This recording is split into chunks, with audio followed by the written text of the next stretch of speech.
नमस्कार दोस्तों। प्रधानमंत्री मोदी की किसी भी चुनावी रैली या जनसभा में परिवारवाद और भ्रष्टाचार का जिक्र जरूर होता है। उनके हिसाब से उनकी पार्टी को छोड़कर सभी पार्टी भ्रष्टाचारी है। विपक्ष के सभी नेता भ्रष्टाचारी हैं। उनकी बातें सुनकर कई बार ऐसा लगता है कि जिन नेताओं के बारे में मोदी ऐसा आरोप लगाते हैं उन सबको या तो जेल में होना चाहिए या फिर बीजेपी में, जैसा बीते कुछ सालों में हो रहा है। जिन नेताओं पर मोदी बीते 7-8 सालों में भ्रष्टाचार के आरोप लगाते रहे उनमें से दर्जनों नेता अब बीजेपी के पार्टनर हैं, चाहे सरकार में पार्टनर या फिर राज्यों की चुनावी राजनीति में। विपक्ष के कई ऐसे नेताओं को अपनी वॉशिंग मशीन में धोकर और सुखाकर मोदी जी अपने पाले में ले आए। हाल ही में बीजेपी के नए पार्टनर बने अजीत पवार, वही अजीत पवार जिनकी पार्टी को प्रधानमंत्री मोदी नेचुरली करप्ट पार्टी कहा करते थे, तो नेचुरली करप्ट कुनबा अब बीजेपी की साझा सरकार में है। और नेचुरली करप्ट पार्टी के अहम चेहरे जिन्हें मोदी करप्ट कहा करते थे अब महाराष्ट्र की साझा सरकार में डिप्टी सीएम और वित्त मंत्री हैं। मोदी जिन लोगों को 70,000 करोड़ की चोरी करने वाला भ्रष्टाचारी कहते थे हाल तक, उन्हें अब मोदी जी नहीं महाराष्ट्र का खजाना मंत्री बना दिया है। खजाने की चाबी अब उन्हीं के पास है जिनके खिलाफ प्रधानमंत्री मोदी भाषण दिया करते थे, उनके अपराध गिनाया करते थे, उनका भ्रष्टाचार गिनाया करते थे। अब वही अजीत पवार कल दिल्ली आने वाले हैं। आम बैठक है, मोदी जी से मिलने वाले हैं, उनकी खास मुलाकात होने वाली है।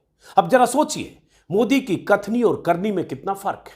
न खाऊंगा न खाने दूंगा जैसे जुमले उछालना एक बात है, और विपक्ष के पीछे ईडी, सीबीआई और इनकम टैक्स छोड़कर उन्हें अपने साथ खाने के टेबल पर एक ही साथ खाने के लिए बुला लेना दूसरी बात। खैर, इस पर मैं कई बार बात कर चुका हूं। कल दिल्ली में अहम बैठक, कई चेहरे होंगे एनडीए के नए नए पार्टनर, साझेदार। तो मोदी जी के इस मुद्दे पर कहे का पोस्टमार्टम मैं पहले भी कई बार कर चुका हूं, भ्रष्टाचार के मुद्दे पर। आज जरा परिवारवाद की बात कर लेते हैं। गौर से देखिए और सुनिए, ताकि आपको कोई भी अगर बीजेपी का ऐसा मोदी जी का पक्का वाला भक्त किसी चौराहे पर, चौक पर, पार्क में, कहीं भी भाषण मोदी जी का सुनकर ज्ञान देता दिखे तो उसको बीजेपी की भी असलियत जरूर बताइएगा। यह अब आप लोगों की भी ड्यूटी है। तो स्क्रीन पर जो आप देख रहे हैं यह मोदी जी के हाल के भाषणों की हेडलाइन है। परिवारवाद राष्ट्र के लिए घातक है, जिसका शुद्धिकरण जरूरी है। अब मैं इसी वीडियो में आगे आपको बताने वाला हूं कि मोदी जी, अमित शाह जी, जेपी नड्डा जी कैसे परिवारवाद से शुद्धिकरण कर रहे हैं जो भाषण में बोलते हैं। तो बहुत अहम है यह वीडियो। उसके बाद परिवारवाद पर पीएम मोदी ने विपक्ष को घेर लिया।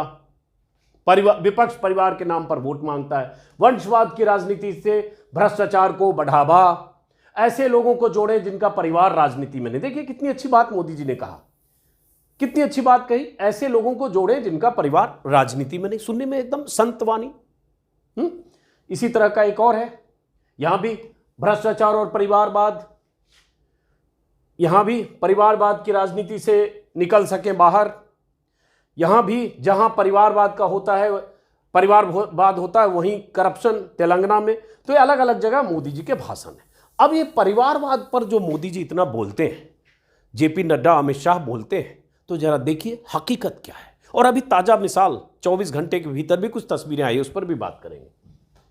अब ये आज के अखबार की खबर है। हिंदुस्तान अखबार में है, अमर उजाला में, अलग अलग अखबार जो भी आपको दिखा होगा, ये सारी चीजें आज छपी है। अब क्या है, जैसे ये खबर, और क्यों मुझे ये वीडियो करने को मजबूर होना पड़ा। जब ये पढ़ता हूं बेचैन हो जाता हूं, कोई बताए तो सही आप लोगों को। अब ये जेपी नड्डा के हवाले से खबर है, ये मेरे ख्याल से दैनिक हिंदुस्तान में है। वंशवाद के लिए जुट रहा विपक्ष, जेपी नड्डा। मतलब विपक्ष जो जुट रहा है वंशवाद के लिए जुट रहा है, चूंकि विपक्षी दलों की बैठक होनी है बेंगलुरु में आजकल। और इधर उसी दिन जिस दिन बेंगलुरु में बड़ी बैठक है 18 तारीख को ही एनडीए ने जो अपना कुनबे का विस्तार किया है, जिसमें 6-7 नए पार्टनर साझेदार खोजे, उन सब के साथ बड़ी बैठक 18 को ही, एक ही दिन। तो अब इन्होंने कहा वंशवाद के लिए जुट रहा है कुनबा। और ये जेपी नड्डा के साथ जो तस्वीर है, ये है, तस्वीर में है वसुंधरा राजे सिंधिया जी। अगर वसुंधरा जी की भी बात करेंगे तो ये भी वंशवाद की ही पैदाइश है या उसी श्रृंखला की है। इनकी माता आप जानते होंगे, अब बहुत इसमें जानकारी देने वाला हूं आपको। राजमाता सिंधिया, ठीक है, वो इनकी ये सुपुत्री हुई राजमाता की। वो जनसंघ में भी थी, बीजेपी की जो फाउंडर मेंबर्स जो थे उनमें थी। 80 में बीजेपी का गठन हुआ, उसके पहले जनसंघ में थी। अब इनके जो भांजाश्री हैं ज्योतिरादित्य सिंधिया, इनका खुद का बेटा दुष्यंत सिंह, वो अभी बीजेपी के सांसद हैं झालावाड़ से, जो ये वंशवाद के खिलाफ चूंकि बोल रहे हैं इसलिए बात होनी चाहिए। दुष्यंत सिंह इनके बेटे हैं, ये सांसद है बीजेपी के, बीजेपी एमपी है। अभी कुछ तस्वीरों पर आएंगे, आगे बहुत कुछ है, चलिए इस पर भी हम आगे ही बात करते हैं। उसके बाद दूसरी खबर है जिसमें दिख रहा है योगी मंत्रिमंडल का विस्तार संभव, राजभर बनेंगे मंत्री। तो राजभर कौन है? ओपी राजभर। सुहेलदेव पार्टी है, यूपी में फ्लिप फ्लॉप करते रहते हैं, कभी इधर कभी उधर। उनके बयानों के बहुत सारे वीडियो कल अचानक वायरल हो रहे थे, वो वीडियो मैं आपको दिखाऊंगा। बड़ा रंगारंग वीडियो है, रंगारंग बयान, बहुत मजा आएगा सुनकर। तो ओपी राजभर साहब 2017 में योगी जी के साथ थे, योगी जी की सरकार में मंत्री भी बने। 2 ही साल में खटपट किया, बयानबाजियां बहुत की, सरकार से बाहर हुए, फिर पोस्टरिंग करते रहे और उसके बाद 2022 के पहले अखिलेश के साथ पार्टनर हुए। अखिलेश के साथ चुनाव में साझेदारी हुई, लड़े, इनके बेटे भी लड़े, जो बेटे ये सुपुत्र ये चुनाव लड़े जो हार गए शिवपुर कंस्टिट्यूंसी से। और राजभर जी अब आ गए हैं बीजेपी के साथ। तो अमित शाह के साथ उनकी मुलाकात हुई और इस मुलाकात की ये तस्वीर अमित शाह ने भी ट्वीट की है कल, और राजभर साहब ने तो कहा ही, और अखबार में अब खबर आ गई जिसके मुताबिक ये राजभर साहब ये योगी मंत्रिमंडल में मंत्री बनेंगे।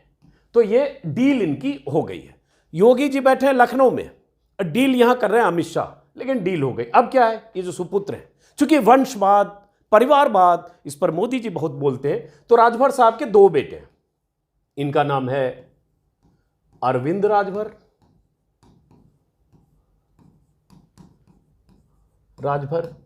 एक और सुपुत्र है इनका नाम है अरुण राजभर।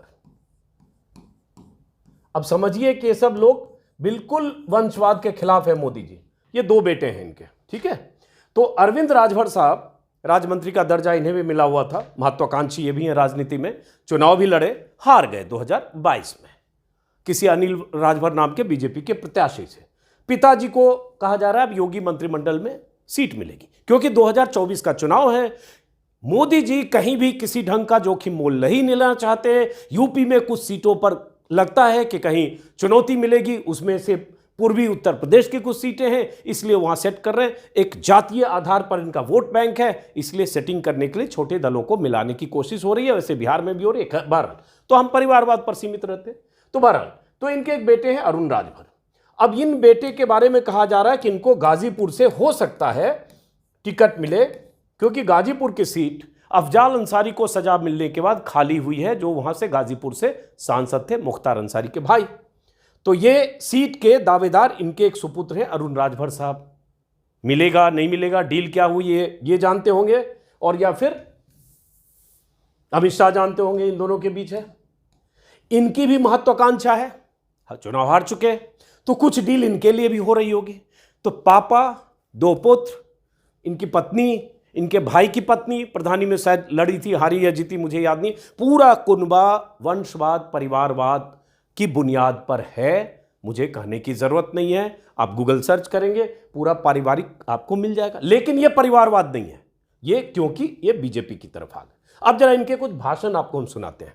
और ये बीजेपी, अमित शाह और मोदी की बीजेपी किस तरह से हर तरह के हथकंडे इस्तेमाल करती है, चाहे वंशवाद की बात करके वंशवादी पार्टी अगर जिसको कहती है वही उनको मिलाती है, या उन लोगों को लेकर आते हैं, या भ्रष्टाचार के जो आरोप लगाते हैं उनको लेकर आते हैं, जो इन्हें हर तरह की गाली देते हैं, लिटरली मां बहन की गाली, उन्हें भी अपनी पार्टी में लाते हैं। जैसे ओम प्रकाश राजभर ने एक ऐसी भी गाली दी थी, किसी वीडियो में है, बताया गया, मेरे सहयोगी ने बताया। फिलहाल सुनिए कि बीजेपी क्या क्या कर सकती है और किन किन लोगों को लाती है। अब ये राजभर साहब को देखिए, पहले भी थे, बीच में क्या संकल्प ले रहे थे बीजेपी के खिलाफ, सुनिए। छोटे छोटे टुकड़े अलग अलग चैनल और यूट्यूब चैनल के सौजन्य। दुनिया में अगर झूठ बोलने वाला कोई नेता है तो उस नेता का नाम है नरेंद्र मोदी जी। नरेंद्र मोदी जी, उन्होंने कहा था कि देश नहीं बिकने दूंगा, सौगंध मुझे इस मिट्टी की। रेलवे बेच दिया, बैंक बेच दिया, LIC बेच दिया, BSNL बेच दिया, कोयले की खदान बेच दिया। नारा दिया था, ऐ देश के गरीबों, हवाई। यही रोक देते हैं। दुनिया में कोई झूठ बोलने वाला नेता है तो उनका नाम है नरेंद्र मोदी जी। ये है OP राजभर जी, जो 2022 के चुनाव के पहले और 2021 के बाद जब वो बीजेपी से खफा होकर और उसके बाद बीजेपी के खिलाफ मोर्चेबंदी कर रहे थे तो क्या बोल रहे थे, कुछ और सुनिए। जैसे ये हिंदी खबर चैनल पर एक संवाद है, ये भी सुनिए, छोटे छोटे। दुनिया में अगर झूठ बोलने वाला कोई नेता है तो उस नेता का नाम है नरेंद्र मोदी जी। दूसरे नंबर का अगर झूठा कोई है उत्तर प्रदेश में तो उस नेता का नाम है योगी आदित्यनाथ जी। अरे ऐसे अब देखिए, पहले नंबर पर मोदी जी, जिनके दूसरे नंबर के आदमी अमित शाह जी। अमित शाह जी के साथ इनका फोटो देखा। अब ये करें दूसरा कोई झूठा है दुनिया में तो योगी जी। और अब ये कहां जा रहे हैं? योगी जी के मंत्रिमंडल में। तो जिसको झूठा कह रहे थे उनके मंत्रिमंडल में जाएंगे। और परिवार की बात मैंने कह दिया। अब ये विचार, परिवार और भ्रष्टाचार, इन तीनों से बीजेपी का क्या रिश्ता है, जब आप बोलते हैं और करते हैं उसको समझिए। अभी एक और सुनिए छोटा सा, बहुत इंटरटेनमेंट। तुझे तो वहां पहुंचाऊंगा जहां भीख मांगने की ट्रेनिंग दी जाती है। कहां चल रहा तू? ई सोचत रहो ना कोई ना बोली। अरे तोहरे डरबौले वही भीतरा हम तक पता नहीं भीतरा हमने का बताइए कोई। ये बीजेपी के लिए कह रहे हैं चुनाव के बाद योगी को वहां पहुंचाऊंगा जहां भीख मांगने की ट्रेनिंग दी जाती है, योगी और बीजेपी के लिए। और उसी योगी की सरकार में भाई साहब मंत्री होंगे। ऐसे एक और वीडियो है, देखिए, ये ललन टॉप के सौजन से, इसको भी जरा सुनिए। भगवान भी आकर के हमारे सामने प्रकट होके कहें कि चलो भाजपा में, हाँ, तब भी मैं नहीं जाऊं। भगवान भी आकर के हमारे सामने प्रकट होके कहें कि चलो भाजपा में, हाँ, तब भी मैं नहीं जाऊं। क्या कहा कि भगवान भी प्रकट होकर अगर हमको कहे कि चलो भाजपा में, तब भी हम नहीं जाएंगे। और इस कहे के ज्यादा दिन नहीं हुए हैं, 2022 के शुरुआती महीनों में या 2021 के आखिरी महीने में, पक्का नहीं पता इंटरव्यू कब होगा, लेकिन मान लीजिए 2022 चुनाव के पहले, मार्च में चुनाव हुआ और अभी हम 2023 में। उसके पहले ऐसा कहने वाला आदमी बीजेपी। देखिए, दल बदल हर आदमी करता है या हर पार्टी में होता है, हर पार्टी में दल बदलुओं को लाया जाता है। चुनाव में इस तरह से दल बदल, इसको अवसरवाद कहें, जो भी कहें, इसके कोई भी नैतिक मर्यादाएं बीते दशकों में टूटी है, इसलिए इसकी मिसालें 50 हैं। लेकिन ऐसा कहने वाला, गाली देने वाला आदमी बीजेपी के लिए आज कितना अहम है। और वो प्रधानमंत्री मोदी भाषण में लेक्चर देते हैं परिवारवाद, वंशवाद, विचार, और बीजेपी के विचार की बात करते हैं। क्या है बीजेपी? अब ये देखिए एक और भाषण। कितने दिन तक दूसरे की बात मानोगे? अभी एक चर्चा बड़ी तेजी से भारतीय जनता पार्टी के लोग फैला रहे हैं कि गठबंधन है हम लोगों का, महेंद्र नहीं लड़ रहे हैं। यहां जितने लोग हो आप बताओ, महेंद्र चुनाव लड़ रहे हैं कि नहीं लड़ रहे हैं? कितने लोगों को मालूम है? हाथ उठाओ। जो व्यक्ति अगर इस तरह का बोलते हुए मिल जाए, अगर भाजपा का नेता, जूता निकाल करके उसको 10 जूता मारो कि तुम नहीं लड़ रहे हो। शिट। अब देखिए, ऐसी इन्होंने मां की गाली दे दी बीजेपी नेताओं के लिए। देखना भाई, इसको म्यूट कर देना, बीच में कहीं बीप लगा देना, क्योंकि हम सुना नहीं सकते। सीधी मां की गाली इन्होंने भाजपा नेताओं, जूता मारो, जहां भी मिले भाजपा ही जूता मारो, ये तो कह रही है, लेकिन सीधी मां की गाली। अचानक प्ले हो गया, मुझे पता नहीं था, नहीं तो मैं एडिट करके इसको डालता, लेकिन फिलहाल बीप कर देंगे। तो जो ऐसे बहुत सारे बयान हैं, बीजेपी को उखाड़कर समंदर में फेंक दूंगा। बल्कि सच कहूं तो जब ये सब भाषण और बयान में सुनता था 2022 के पहले, और मुझे भी अप्रोच किया गया कि आप इंटरव्यू करिए, लेकिन मुझे लगा इतना बड़बोला आदमी है, हर इंटरव्यू में बड़ी बड़ी बातें कर रहा है, तो फिर किसी वजह से मैं नहीं इंटरव्यू कर पाया। करना चाहिए, अगली बार मिलेंगे। अब पता नहीं इस वीडियो से नाराज हो जाए, हालांकि नाराज ऐसे लोग होते नहीं, चूंकि यही काम करते हैं, बोलना उनको भी पता है। तो कभी मिलेंगे राजभर साहब से तो मैं यही सब पे पूछूंगा। इतना बड़बोला आदमी, पूरे चुनाव में बड़ी बड़ी बातें करता हुआ आदमी, जिसे 6 सीटें मिली जीते, जिनका बेटा चुनाव हार गया, लेकिन वो ऐसी बातें कर रहे थे कि बीजेपी को 200 सीट पर, तो उनके भाषण, उनकी सभाओं, उनकी बातें सुनकर 150-200 सीट बीजेपी हार जाएगी और सरकार बन जाएगी। लेकिन जब सरकार नहीं बनी, या अखिलेश यादव हार गए, या जब लगा कि अब कोई फायदा नहीं है विपक्ष में कितना हम पैर घसीटेंगे, क्योंकि सत्ता का स्वाद इन्होंने चखा था पहले, तो फिर क्या हुआ? कुछ ही दिन के बाद से समाजवादी पार्टी या विपक्षी गठबंधन को की आलोचना करने लगे, और ये आया कि 22 से ये 23 में आए, 21 में चुनाव हुआ था 2022 में, 22 में, हाँ 23 में आए, और उसके बाद बीजेपी के साथ चले गए। तो ये तो है राजभर साहब, अवसरवाद और मौका परस्ती। लेकिन ये सब लोग करते हैं, इसलिए सिर्फ उनको नहीं कर सकते। मैं तो, मेरे केंद्र में मोदी जी हैं, शाह जी हैं। अब ये बहुत सारा बीच बीच में वायरल होता रहता है कि कैसे बीजेपी में परिवारवाद है, या कैसे परिवारवादियों को बीजेपी बढ़ाती है, या अगर दूसरी पार्टी में है या कांग्रेस में है तो कोई परिवारवाद है, वही अगर बीजेपी में आ गया तो परिवारवाद नहीं है, या परिवारवाद की परिभाषा सिर्फ राहुल गांधी तक सीमित है। परिवारवाद की परिभाषा के दायरे से मेनका गांधी, वरुण गांधी कैसे मुक्त हो सकते हैं? एक ही परिवार की पीढ़ी है, इंदिरा गांधी की बहू मेनका गांधी, इंदिरा गांधी की बहू सोनिया गांधी, मेनका गांधी के बेटे वरुण गांधी, सोनिया गांधी के बेटे राहुल गांधी। वरुण और मेनका अगर बीजेपी के साथ है तो परिवारवाद से कोई लेना देना नहीं है। वरुण मेनका के बेटे होने के नाते कम उम्र में पीलीभीत से चुनकर सांसद बन जाते हैं तो परिवारवाद का वहाँ कोई रिश्ता नहीं है, 3 बार के सांसद हैं। लेकिन राहुल गांधी परिवारवाद की पैदाइश है या परिवारवाद के बाय प्रोडक्ट है, जो भी यही बोलते हैं। तो ये लिस्ट बार बार वायरल होती है सोशल मीडिया पर, इसमें मेरी कोई भूमिका नहीं है, मिलता रहता, दिखता रहता। अब इसमें कुछ नाम जो दिलचस्प है, सिर्फ उसकी बात करें। अब जैसे हमने इनकी बात की आपको, वसुंधरा राजे और विजया राजे, विजया राजे सिंधिया, राजमाता विजया राजे सिंधिया जिक्र किया शुरू में। वसुंधरा राजे 5 बार की झालावाड़ से ये सांसद चुनी गई। धौलपुर राजघराने में इनकी शादी हुई थी, राजस्थान की मुख्यमंत्री रहीं। लेकिन जब तक ये सांसद चुनी गई ठीक, लेकिन जब ये राज्य की राजनीति में मुख्यमंत्री बनी और जब इनकी दिलचस्पी हो गई कि अब राज्य की राजनीति में होना है, तो उन्होंने उस धौलपुर की सीट को, माफ करें झालावाड़ की सीट को, जहां से ये 5 बार जीती थी, अपने बेटे सुपुत्र दुष्यंत सिंह को वहां से उम्मीदवार बनाया। और ये तस्वीर आपको जो दूसरी दिख रही है इसमें, ये दुष्यंत सिंह है, थोड़ा बड़ा कर दें देखने के लिए। अब ये दुष्यंत सिंह है जो वसुंधरा राजे के बेटे हैं, और ये विदेश में पढ़े, बाहर से आए और सीधे सांसद का चुनाव लड़े। 2003 में पहले बीजेपी इन्होंने ज्वाइन की और 2004 में चुनाव लड़े और जीत गए। और दुष्यंत अभी 4 बार, मेरे ख्याल से अगर मैं सही बोल रहा हूं, 4 बार बीजेपी के सांसद हैं। अब जरा सोचिए कि दुष्यंत सिंह अगर वसुंधरा राजे के बेटे नहीं होते तो क्या ऐसे सांसद बन जाते? बाहर से, विदेश से पढ़कर आते ही उनको सांसद का टिकट, बीजेपी जैसी बड़ी पार्टी से जो सत्ता में थी 98 से लेकर 2004 तक, उस सत्ताधारी मां उनकी केंद्र में मंत्री थी वाजपेयी की सरकार में, क्योंकि केंद्रीय राजनीति में थी, बाद में राज्य की राजनीति में गई। वाजपेयी की सरकार में मंत्री के बेटे को टिकट मिला और उसके बाद दुष्यंत सिंह सांसद बने और लगातार सांसद। उसके बाद ऐसे बहुत सारे नाम हैं। हम पीयूष गोयल का जिक्र बार बार होता है, जो केंद्र सरकार में मंत्री हैं, वेद प्रकाश गोयल के बेटे थे। गोपीनाथ मुंडे।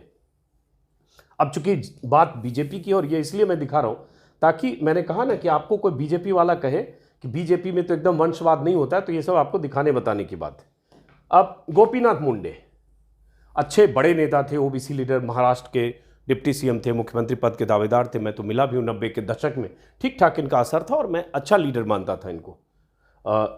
सड़क हादसे में इनकी मौत हो गई और उसके बाद इनकी मौत के बाद पंकजा मुंडे और इनकी दूसरी बेटी प्रीतम मुंडे, दोनों को बीजेपी ने उठाया, पिक किया और राजनीति में आगे बढ़ाया। पंकजा मुंडे 2014 में शायद फडणवीस की जब सरकार बनी तो पंकजा मुंडे सीधे मंत्री बनी, विधायक बनी और मंत्री बनी। और हालांकि इन पर आरोप भी लगे, उस समय कुछ चिक्की घोटाला हुआ था, अगर मुझे ठीक से याद है। दूसरी इनकी सिस्टर है प्रीतम मुंडे, गोपीनाथ मुंडे की दूसरी बेटी प्रीतम मुंडे। प्रीतम मुंडे को बीजेपी ने सीधे लोकसभा का टिकट दिया और प्रीतम मुंडे सांसद बनी, मेरे ख्याल से 2 बार सांसद बनी, 14 और 19 में। तो इनकी 2 बेटियां पिता के मौत के बाद विरासत संभालती हुई एक राज्य में राजनीति में सक्रिय हुई मंत्री बन गई और ये एमपी बन गई बीजेपी की, अभी भी एमपी है, तो क्या ये परिवारवाद नहीं है? अगर ये दोनों बेटियां इनकी नहीं होती और असामयिक निधन नहीं होता, वो सहानुभूति नहीं होती और उसके आधार पर बीजेपी ने टिकट नहीं दिया होता, तो क्या ये राजनीति में एक मंत्री और एक सांसद होती? ये सवाल है, सोचने की बात। मैं इन दोनों की योग्यता पर कोई सवाल नहीं उठा रहा हूं, मैं उस मौके पर सवाल उठा रहा हूं जिस मौके को परिवारवाद या जिसकी मेहनत को भी, जो कई बार किसी परिवार का वारिस हो सकता है, लेकिन उसने अपनी मेहनत से 20 साल 15 साल 25 साल राजनीतिक तौर पर सक्रियता से अपनी जमीन तैयार की, लेकिन उसको आप सिर्फ परिवारवाद की उपज कहकर खारिज करते हो, तो अपने परिवारवाद या अपने पारिवारिक कुनबे की भी बात होनी चाहिए। मैं सिर्फ इतनी बात कर रहा हूं क्योंकि राहुल गांधी ने बीते 20 सालों में 15 सालों में अपनी एक जगह बनाई है। 2004 से सांसद रहे और खासतौर से बीते 7-8 सालों में, तो उस जगह को जो राहुल गांधी ने बनाई, भारत जोड़ो यात्रा हो या इतनी यात्रा मणिपुर तक जहां प्रधानमंत्री को जाना चाहिए था, वहां राहुल गांधी हो आए।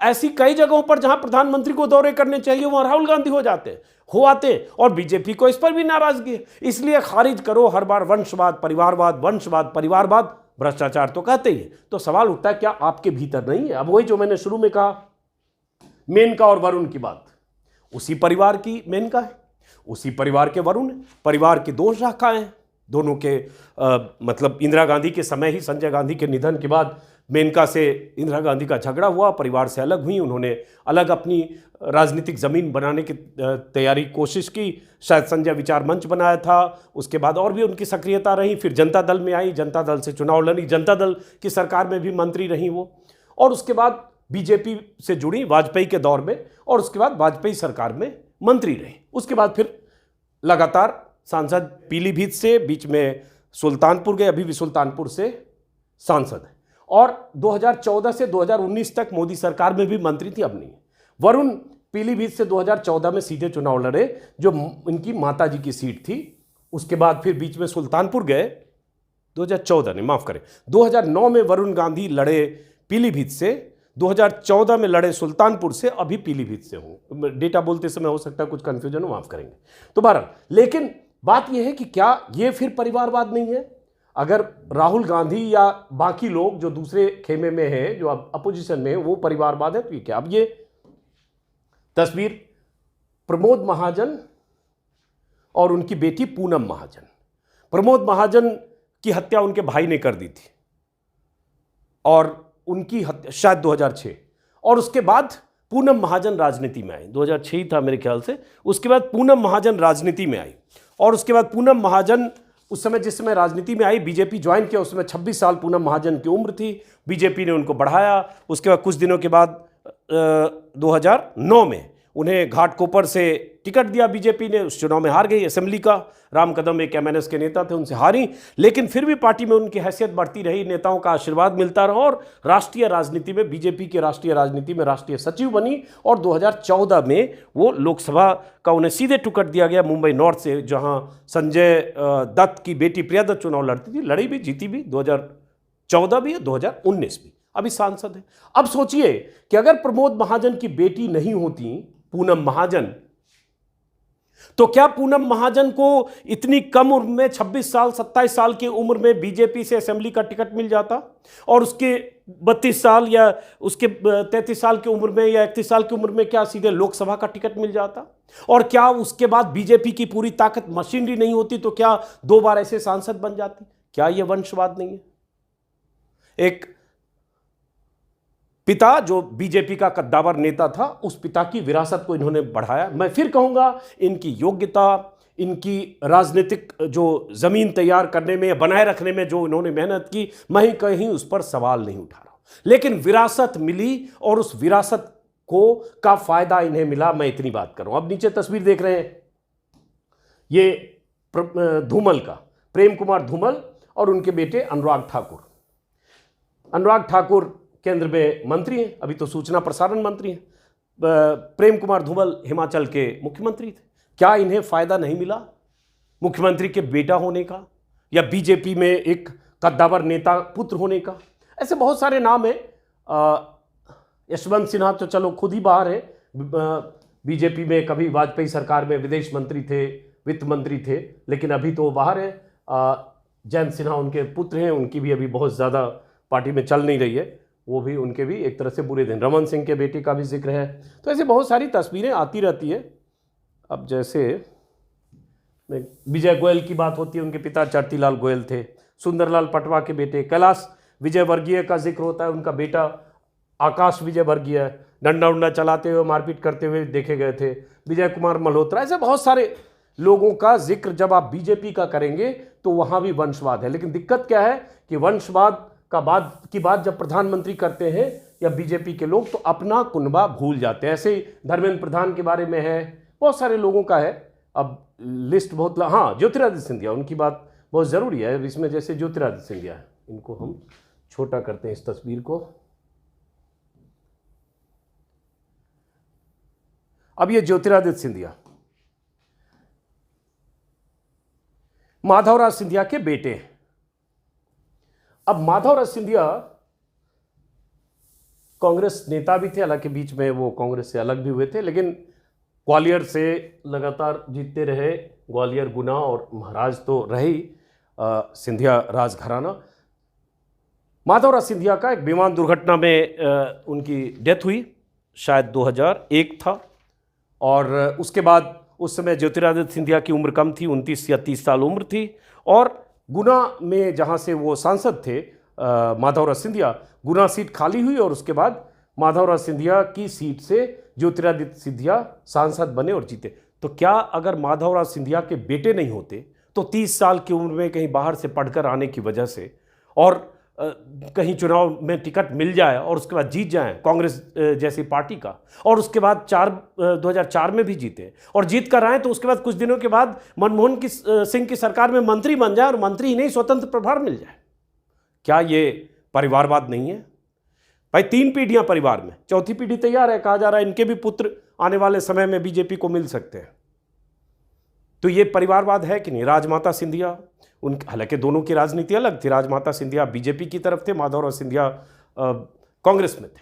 एक जमाने में अटल बिहारी वाजपेयी को माधवराव सिंधिया ने हरा दिया था ग्वालियर से, लेकिन फिर भी परिवार तो था कहीं, इनका परिवार तो था। आज ज्योतिरादित्य सिंधिया बीजेपी के न सिर्फ ठीक ठाक मध्य प्रदेश में बीजेपी के कद्दावर नेता माने जाते हैं, केंद्र में मंत्री हैं, केंद्र में उनको अहम जिम्मेदारी दी गई।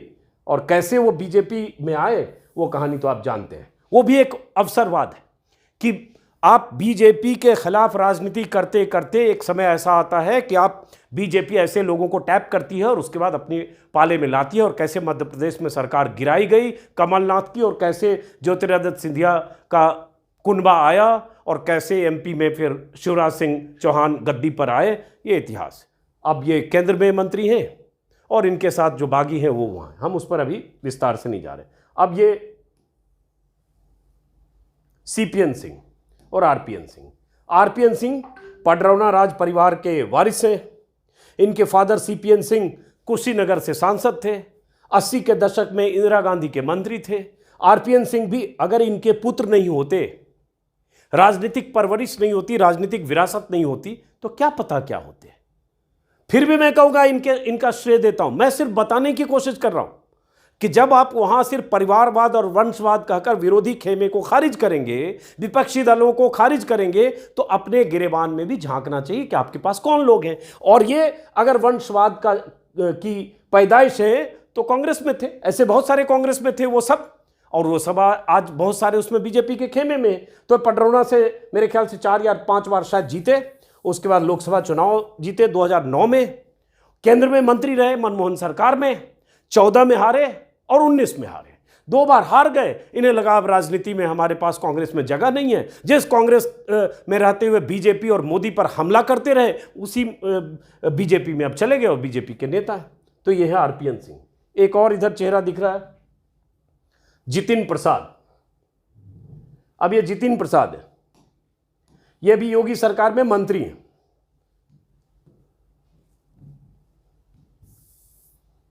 ठीक है, योगी सरकार में मंत्री हैं। इनके फादर थे जितेंद्र प्रसाद, ये कांग्रेस के लीडर थे। नरसिंह राव सरकार के समय में राजनीतिक सलाहकार भी थे। हालांकि एक समय सोनिया गांधी के खिलाफ बगावत करके उन्होंने सोनिया के खिलाफ भी अध्यक्ष का चुनाव लड़ा था, लेकिन कांग्रेसी थे। इनके पुत्र जितिन प्रसाद पिता के निधन के बाद पिता की विरासत संभाली, चुनाव लड़े, जीते, कम उम्र में केंद्र में मनमोहन सरकार में मंत्री बन गए। तो युवा जो मंत्रियों का जत्था था मनमोहन सिंह की सरकार में, आरपीएन सिंह, सिंधिया, जितिन प्रसाद, ऐसे कई नाम थे, मिलिंद देवड़ा, मुरली देवड़ा के बेटे, अभी वो बीजेपी में नहीं है, क्या पता आगे क्या हो। ऐसे कई नाम थे जिनकी विरासत थी। अगर परिवारवाद कहेंगे तो वो परिवार उनका राजनीतिक था और उनको पिता से विरासत मिली, पिता की सियासी जमीन मिली, वरना कोई वजह नहीं है कि कहीं से पढ़ के आए और सीधे लोकसभा का चुनाव लड़े और जीत जाएं। तो वो उसका फायदा एक बेस मिला। वो सब जो कांग्रेस में थे उनमें से ज्यादातर आज की तारीख में बीजेपी में चले गए। तो मोदी जी क्या उन्हें नहीं देखते? ऐसे बहुत सारे लोग हैं। बहरहाल उसके बाद एक जिक्र होता है, इसमें कुछ तस्वीरें मैं नहीं देख रहा हूं, एक जिक्र होता है जब परिवारवाद का, हाँ, सोनेलाल पटेल, उनकी बेटी अनुप्रिया पटेल, हालांकि सोनेलाल पटेल की दूसरी बेटी पल्लवी पटेल दूसरे खेमे में है, मतलब वो अखिलेश यादव के टिकट पर चुनाव लड़ी और केशव मौर्य को उनकी कंस्टिट्यूएंसी से हराया। कंस्टिट्यूएंसी का नाम अचानक सिराथू से हराया, सिराथू में गया भी था। पल्लवी ने हराया नारायण राणे। अब नारायण राणे उसकी भी मिसाल है कि नारायण राणे पर करप्शन के आरोप बीजेपी लगातार लगाती रही। किरीट सोमैया जो बीजेपी के सांसद, पूर्व सांसद हैं, लगातार घेरते रहे। नारायण राणे मोदी सरकार के अहम चेहरे हैं महाराष्ट्र से, और इनके पुत्र जो एमपी रहे हैं अब जाहिर है बीजेपी के साथ है। किरण रिजिजू के पिता पॉलिटिकल थे, वीरेंद्र सिंह, बहुत सारे नाम हैं। अब एक एक नाम करेंगे तो और भी लंबा है, बहुत सारे नाम है। बहरहाल तो कहने का आशय ये है कि अगर परिवारवाद आप कहते हैं तो क्या अपने कुनबे को आप देखते हैं कि आपके कुनबे में कौन कौन लोग हैं जो, हाँ एक नाम तो और है, देखो ये तो बहुत आम था, भूल गया था मैं शुरू में। अब ये अमित शाह जी हैं। ठीक है, अमित शाह ने राजनीति में अपने तय जमीन तैयार की। प्रधानमंत्री मोदी उनके खास हैं उस समय जब गुजरात में मुख्यमंत्री हुआ करते थे, और शुरुआती दौर में जब प्रधानमंत्री क्या मुख्यमंत्री भी नहीं बने थे, बीजेपी आरएसएस के कार्यकर्ता थे, उन्हीं दिनों की दोस्ती है, परिचय है। पाइप का कारोबार किया करते थे अमित शाह, एबीवीपी में थे, अखिल भारतीय विद्यार्थी परिषद में। उन्हीं दिनों में उनकी मोदी जी से मुलाकात हुई होगी 80 के दशक में, और उसके बाद उनकी दोस्ती आज कहाँ है, किस रूप में। लेकिन हमारा विषय वो नहीं, हमारा विषय बगल में जो देख रहे हैं ये जय शाह साहब। क्या अमित शाह के बेटे नहीं होते जय शाह? तो आज जो क्रिकेट कंट्रोल बोर्ड पर कब्जा है, ऐसा कब्जा है कि बड़े बड़े खिलाड़ी भी, बड़े बड़े दुनिया भर में नाम कमा चुके भारत के बैट्समैन हो, कैप्टन हो, किसी की कोई हैसियत है क्या जय शाह के सामने? कई बार तस्वीरें आती है, लगता है सौरभ गांगुली हो चाहे कोई हो, उसके सामने कोई नहीं है। तो ये अमित शाह के बेटे होने का फायदा है, गृह मंत्री के बेटे और एक ताकतवर नेता के बेटे होने का फायदा है, या जय शाह में इतनी बड़ी क्वालिटी है, क्रिकेट के ऐसे इंटरनेशनल एक्सपर्ट हैं कि भारत को जिताने का सारा फॉर्मूला उन्हीं के पास है। क्रिकेट को मैनेज करने, बीसीसीआई को मैनेज करने, खिलाड़ियों को मैनेज करने, टीम को मैनेज करने, आईसीसी पर दखल और प्रभाव इतना है कि उनके बिना तो बीसीसीआई का भट्ठा बैठ जाता है। इसलिए कहा गया कि इन्हीं को लो। क्या ये सच है? नहीं। तो ये भी तो परिवार का हिस्सा है, और ये उस परिवार की ताकत के प्रतिफल है। अब चेहरा इनका भी लोग लेते हैं जब जिक्र करते हैं। पंकज सिंह, राजनाथ सिंह के बेटे। हालांकि मैं राजनाथ जी को थोड़ा कंपैरेटिवली डिफरेंट लीडर मानता हूं, नोएडा से विधायक हैं, लेकिन हाँ राजनाथ सिंह की तो बेटे हैं ही। वरना बहुत सारे नेताओं के बेटे झंडा बैनर लेकर घूमते रह जाते हैं, दरी बिछाते रह जाते हैं, माइक लगाते, पंडाल ठीक करते रह जाते हैं, नेताओं के आगे पीछे घूमते रह जाते हैं। उन्हें टिकट नहीं मिलता, असेंबली का नहीं मिलता, सांसद की छोड़ दीजिए, मंत्री बनना छोड़ दीजिए। तो ये सब भी होता है। हालांकि मैं फिर इसमें लगाऊंगा, ऐसी भी सैकड़ों मिसालें हैं जिसके परिवार से कोई राजनीति में नहीं था, लेकिन उसने अपने दम पर जमीन तैयार की, बनाई और लीडरशिप कायम की। नरेंद्र मोदी उसकी मिसाल है।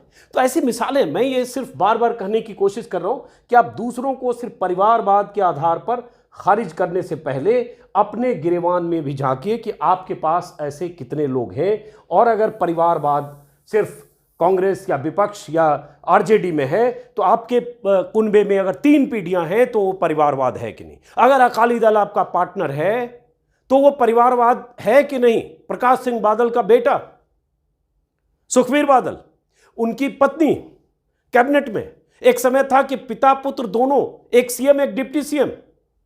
तो वो परिवारवाद है कि नहीं है? एक परिवार से तीन और तीनों के तीन सत्ता में, परिवारवाद है कि नहीं? और अभी एक और नाम बहुत चर्चा में, रामविलास पासवान, बिहार के नेता, बड़े दिग्गज। 77 में उन्होंने रिकॉर्ड बनाया था हाजीपुर से चुनावी विक्ट्री का, चुनावी जीत का। उनके सुपुत्र चिराग पासवान जमुई से सांसद हैं। अब चिराग पासवान, रामविलास पासवान के निधन के बाद चिराग पासवान और उनके चाचा पारस, पशुपति कुमार पारस, उन दोनों में दो फाड़ है। जो पासवान की पार्टी है दो हिस्सों में है, लोक जनशक्ति पार्टी लोजपा, एक पर कब्जा आधा। वो चिराग कहते हैं हमारी असली पार्टी, पशुपति कुमार पारस कहते हैं हमारी असली पार्टी। चुनाव आयोग ने भी उनकी हैसियत को मान्यता दी, सरकार ने दी, सरकार में शामिल किया। अब चिराग को भी चाहते हैं मोदी और अमित शाह के इनके साथ आ जाएं, चूंकि चुनाव है अगले साल। तो चिराग पासवान, उनके पिता रामविलास पासवान, पशुपति कुमार पारस, उनके भाई रामविलास पासवान, चिराग पासवान चाचा भतीजा, रामविलास पासवान के एक और भाई रामचंद्र पासवान, उनके बेटे प्रिंस पासवान। तो ये सब तो कुनबा है। वो भी चुनाव लड़े जीते रामचंद्र पासवान के निधन के बाद समस्तीपुर से। तो ये परिवार है कि नहीं? आप पूरे परिवार को आज अपने साथ समेट रहे हो, परिवार है कि नहीं? एक ही परिवार से 5-4 सांसद हैं। क्या वो रामविलास पासवान के बेटे चिराग पासवान नहीं होते तो क्या वो ऐसे जमुई सीट से जाकर जीत जाते? एक्टिंग में हाथ आजमा रहे थे। राजनीति में कोई ऐसी जमीन, ऐसी तैयारी या जमीन पर 10-20 साल कोई घिसाई नहीं की थी उन्होंने, चप्पल घिसाई नहीं की थी। रामविलास पासवान के बेटे थे, रामविलास पासवान की मेहनत थी, उनका 6%, 7% वोट बैंक था, गठबंधन था, जीत गए। तो वो परिवारवाद नहीं है क्या?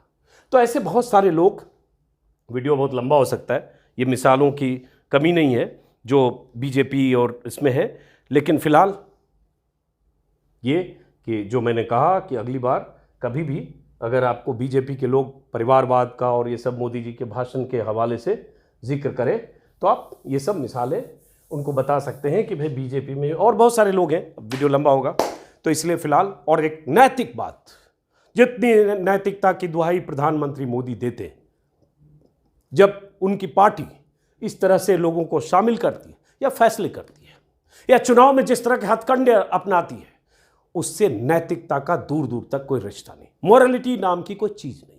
कहने की बात है, जुमले में जो भी आप कहें, न खाऊंगा न खाने दूंगा, जो खा लिया है सब मेरे पास सबको आने दूंगा, अगर उनके हिसाब से खाया है तो। फिलहाल इस वीडियो को ख़त्म करते हैं। मोदी जी को प्रणाम है। चुनाव में ऐसे बहुत सारी बातें होगी, बहुत सारे भाषण होंगे, उस भाषण से जो निकलेगा उसका हम पोस्टमार्टम करेंगे। नमस्कार।